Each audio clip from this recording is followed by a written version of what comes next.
Folks, how you doing? It is Mango here. Thanks so much for taking the time to tune in and come and get involved in this my three-phase arrangement mini training. Let's dive straight into it. It's going to be super concise, super direct. Okay, why are we talking about this? What's the purpose? Why are we actually talking about having a method or having a way of arranging? Okay, well, I mean, I guess the frustration is that the time that we put into our my camera's back to front. Put my hands over here. The time that we put into our music is a certain amount, and the frustration comes when the amount that we put in doesn't kind of balance up to what we get out at the end. Okay, what we want is to obviously be creative. That's what we're doing, but from that creativity to kind of see the fruits of that creativity and to have some actual finished music. Okay, now that's what we want. I mean, I guess the common mistake is, and I hear this from a lot of the guys that I speak to on Messenger, on WhatsApp, and even on the phone, is that sometimes there's a kind of lack of even moving into that arrangement phase, of actually kind of taking the leap, because there's a sense of like fingers burned, lesson learned. I've tried it before and it's been such a grind that I just, I don't want to put myself back in that position. And so we just kind of stay in this place where we're just, creating these little ideas, these little sort of these things that we can vibe off of, but we never actually get them finished, so we can't then share them with the world, and we can't share that excitement that we're having, when we're doing this creative work. Now, a second reason, I guess, why we are talking about this is there's a common challenge around knowing when enough is enough. Okay, and what do I mean by that? I mean the what do I mean? I'm going to get there in a second. The common sort of practice, that's the word I'm looking for, is that we just keep adding and adding and adding and changing and tweaking and changing and tweaking. And if there isn't a process, or there isn't a means to actually get to a finishing point, then what we end up doing is kind of losing perspective, and as opposed to making something better, we make it different. Okay, and I don't know if you've had this before, but you start off with version 1 of a tune, and it's some samples, some sounds, some synths, some played elements, whatever it is, and then by the time you get to version, I don't know, 10, 15, 20, that it's got the same name, but it's just a completely different piece of work. And that's because we're kind of just we're changing as opposed to making it better. We're not kind of we're not iterating, and we're not sort of reducing down. So what we do if we don't know when enough's enough, the mistake we make is really just kind of losing perspective on what it is that we're trying to do. Okay, the third reason why we'll be talking about this is, I guess, the frustration is this feeling that it's never done. Okay, and just relating back to just what I said, it's never done, it just changes. Now, what we want generally as creators, as music makers, and certainly, I think I just donked my mic there, sorry about that. I still get this feeling, like 21 years in I am at the moment, where I have an idea. I had one the other evening and I'm like, oh, this is the one. This is the one that's going to make the difference. We want our work to be our best work, right? When we're in the moment, when we're in flow, when we're excited, there's this feeling that the work's promising so much. It's suggesting this, sometimes where it can be played, you can visualize where it can be played, you can think about it, you can imagine it being experienced, all of these different things. Now, the mistake, again, as I alluded to before, is to keep adding, to keep changing, to keep tweaking, to keep going and going and going and going without any clear sense of a way of getting to an end point. Okay. So, oh, and there is a worksheet associated with this mini training. So if you haven't got it already, and you're watching this on Facebook, just drop me a comment worksheet below, or if you're watching it on my website, there should be a button to message me, and just message worksheet, and I'll get that across to you. Right. So what's the big idea, or what's an analogy that we could use here? Analogy, and I can't say the word. I don't know what's wrong with me. An analogy that I like to use is this cooking analogy. Okay, so if we imagine that what we have at the start are our ingredients. My wife just slamming the door there. Goodness me. What we have at the start is our ingredients, okay? And those are our deliciously sourced, artisanal, synthesizers and samples and sample packs and drum machines and all of the other goodness. Okay, that's our ingredients. And what we want at the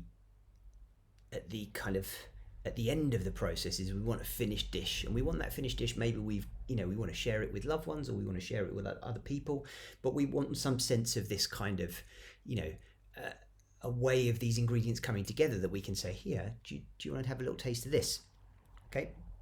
So if we've got ingredients on one side and we've got a finished dish, I'm just trying to get my hand in the screen, on the other side, what we have and what we need in the middle, okay, is recipe.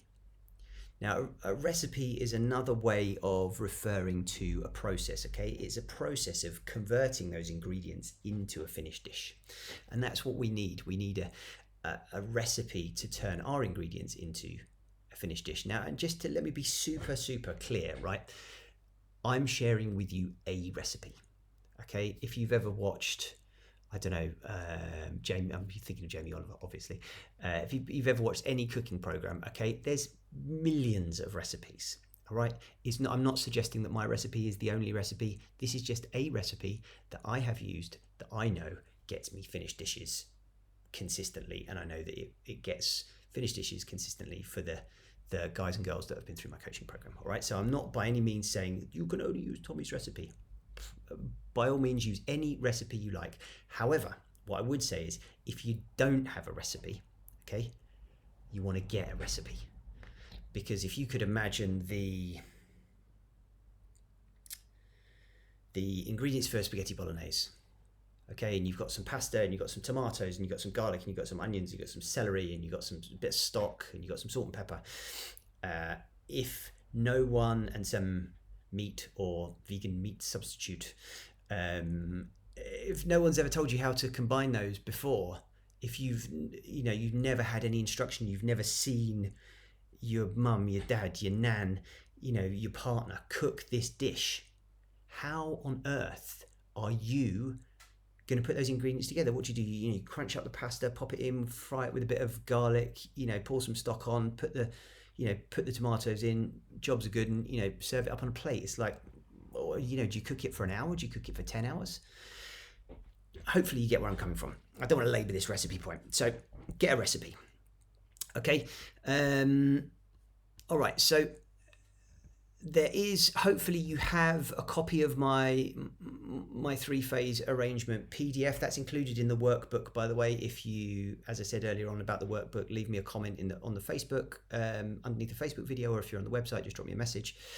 The arrangement diagram's in there, and it's really, there's 3 phases. Okay. Now, if you can see the document in front of you, it's going to be much easier, but I'll give you a kind of top line of what we're doing, okay, what the purpose of the phases is, so that you can get cracking even if you don't have the document.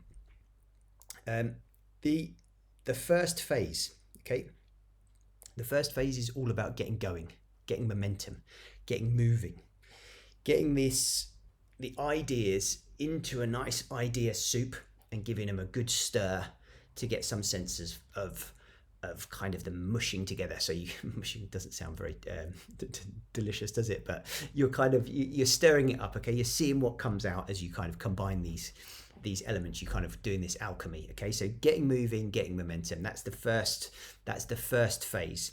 Okay, what you want to do in that first phase as well is you want to get an MVT down. Your most minimum viable tune is what MVT is. Okay, so as quickly as you can to capture that sense of excitement. The second phase is really about getting perspective. Okay, so perspective only can come when you start to look at things from different points of view, from different angles. If you're right up here and you're in it and you're doing it and you're trying to get perspective is going to be much harder from here than it is from back here, or from over here. My camera's still back to front, it's confusing me. Or from over here. Okay, it's like a tiger. So phase 2 is about perspective. It's about getting away from the exciting soup so that you can have some sense of what you need to do next. Okay, and there's an action list, and there's some suggestions. You ask yourself the 3 what's good, what can I lose, what's missing. That helps you gain perspective. Again, if you've got the sheet, it's going to be much easier for you to kind of run through this. I'm not going to list out everything on the sheet. That doesn't really make sense. But that's phase 2. Okay, getting perspective. Okay, so phase 1 is getting going and momentum, getting some momentum. Phase 2 is about getting perspective, getting an action list. And then phase 3 is about getting the versions done. Okay, so what you want to do is, or getting a version done, sorry. What you want to do, you've created something, you've given it a bit of space, you've got some perspective, you decided what it needed, and then you've created a version. Okay, and then what you're doing is you're kind of looping around those second 2 phases, so that you're moving through being excited, doing the work, but doing the work that needs to be done, as opposed to getting lost in the thing, not knowing, you're right up close. Oh, I should tune this hi-hat for another 3 hours. This is going to make all the difference. Chances are it's not going to make the difference. Chances are no one gives a fuck how your hi-hat's tuned, if I'm completely honest with you. Sorry, that's like cold hard truth. Truth bomb, hashtag. So that's it in a nutshell. Okay, the 3 phases really are: get going, get moving, get momentum. Phase 2 is get perspective, get an action list. Phase 3 is get a version down, okay, and then get back to phase 2. Okay, my hunch, my suggestion is, you might ask, like, how many, well, if I just keep going around those last 2 phases, can I not just go round and round infinity and just, forever and ever and ever? The answer is no. So I would say no more than 6 versions. Okay, that's my suggestion. So you're putting an end on this creative work. Therefore, you have a self-imposed deadline, and then you're going to actually hopefully work within that and deliver some finished music. And another thing to remember is, like, the more often you do this, the easier it becomes, and that if you get ideas done and you get them over the line, it allows for more ideas to come through. It's not like there's a finite amount of ideas. Okay, so the more creative you are, the more creative you'll be, essentially, is what I'm saying. So what I would love to know, and I think this is, I asked this at the end of all my trainings, all of the coaching sessions I do with my groups: what have you learned? What have you loved? And what does this mean you need to do next? Okay, because everyone's going to take something slightly different from what I have to say. What you experience. Obviously, we're all coming from a different perspective. I'm doing the perspectives again, like a posh tiger. So what have you learned? What have you loved? What do you need to do next?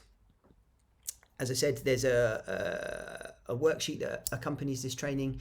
If you'd like it, drop me a comment below and I'll make sure I get it sent across to you. If you're watching this on Facebook, or if you're watching on the video, just hit the button and I will ping it across to you there. That's it from me. I hope this is useful. I hope this has been helpful to you. Do let me know.